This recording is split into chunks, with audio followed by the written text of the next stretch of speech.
ఆయన కూడా పనిలోనే ఉన్నానంట.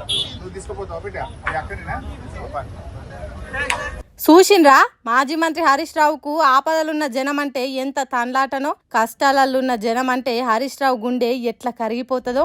పార్టీ పని మీద జహీరాబాద్ కు కార్లర్ ఉవ్వడిగా పోతున్నాడట హరీష్ రావు. అసలే ప్రతిపక్ష పార్టీ, వచ్చే ఎన్నికల నాటికి పార్టీని ఇంకింత గట్టిగా చేయాలి అని ఉంటది. పక్కపొంటి ఏం జరుగుతుంది అనేది చూడరు. ఫుల్ ఫోకస్ పార్టీ మీదనే ఉండాలి.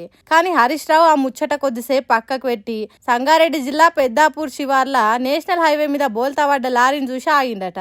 ఆ లారీ బోల్తా కొట్టి 2 కార్లకు ప్రమాదం జరిగిందట. ఆ కార్లలో ఉన్నోళ్లకు బాగానే దెబ్బలు తాకినాయట. అది చూసిన హరీష్ రావు కరిగిపోయిందట.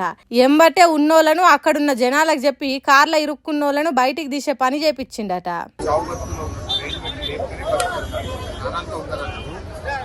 ఏమైందంటే కట్టెలు మాది కారు మీద పడ్డారు. కార్లో లేడీస్ ఇద్దరిని గుంజిరం బయట అయితే ప్రాణాలతో ఉన్నారు. బ్రెయిన్ బట్టి లేపితే కట్టెలు కాదు, పిల్లలు బతారు. 108 చేసినా వస్తుంది. మీరే వచ్చి బ్రెయిన్ పెట్టి లేపియాలి. జిల్లా కలెక్టరు ఎస్పీలకు ఫోన్ చేసి ప్రమాదం జరిగిన తీరు కూడా చెప్పిండట.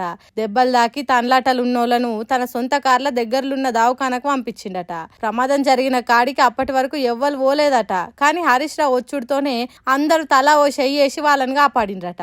చూడుండ్రి హరీష్ రావు గుణం ఎట్లాంటిదో. పానాలు పోతున్నాయిరా దేవుడా అని జనాలు మొత్తుకున్నా వాళ్ళ దిక్కు కన్నెత్తి చూడని లీడర్లున్న ఈ రోజులల్లా తన సొంత కార్ల ఆపదలున్నోళ్ళని తీసుకుపోయి కాపాడి ఆదుకున్నాడంటే ఎంత గొప్ప లీడరో చూడు హరీష్ రావు.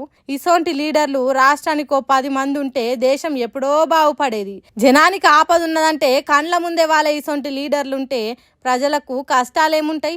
హరీష్ రావు బీద సాదల కంటి రెప్ప, అసలైన లీడర్ హరీష్ రావు అని కామెంట్లు రాసుకుంటా మస్తు పొగుడుతున్నారు ఈ వీడియో చూసిన జనాలు ఇప్పుడు.